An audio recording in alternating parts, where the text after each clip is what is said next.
Vijay cinema journey అంత ఈజీగా start కాలేదు. తన తండ్రి ఎస్ఏ చంద్రశేఖర్ డైరెక్టర్ అయినా కూడా స్టార్టింగ్ లో విజయ్ కి చాలా క్రిటిసిజం వచ్చింది. విజయ్ మొదటి సినిమా నల్లయ్య తిరుపు 1992లో బాక్సాఫీస్ దగ్గర డిజాస్టర్ అయింది.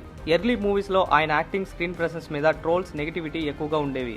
ఈయన హీరోగా పనికిరాడు అని కామెంట్ చేసిన రోజులు కూడా ఉన్నాయి.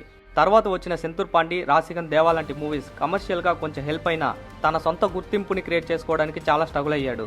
విజయ్ సినిమా కెరీర్ లో తనకి ఫస్ట్ బ్రేక్ త్రూ ఇచ్చిన మూవీ 1996లో వచ్చిన పూవే ఉనకాగా. ఈ మూవీ మంచి హిట్ అయింది.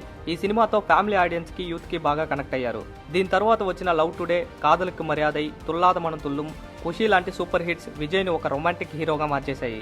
అయితే విజయ్ని మాస్ హీరోగా మార్చిన మూవీ తిరుమలై. 2003లో వచ్చిన ఈ మూవీ రొమాంటిక్ హీరో ఇమేజ్ ఉన్న విజయ్ని మాస్ హీరోగా మార్చేసింది. 2004లో వచ్చిన గిల్లీ తమిళ్ సినిమా హిస్టరీలోనే one of the biggest hit గా నిలిచింది.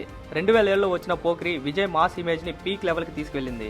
కొన్ని సంవత్సరాల్లోనే యూత్ లో మాస్ ఫాలోయింగ్ ఇమేజ్ విజయ్ కి విపరీతంగా పెరిగింది. Cinema super star to political leader. Vijay ఈ నెల జరగబోయే అసెంబ్లీ ఎలక్షన్స్ లో గెలిచి సీఎం అవుతాడా? డీటెయిల్డ్ గా వీడియో చేసాం. లింక్ డిస్క్రిప్షన్ అండ్ బయోలో ఉంటుంది. చూసి నా ఎక్స్ప్లెనేషన్ నచ్చితే సబ్స్క్రైబ్ చేసి ఫాలో చేయండి.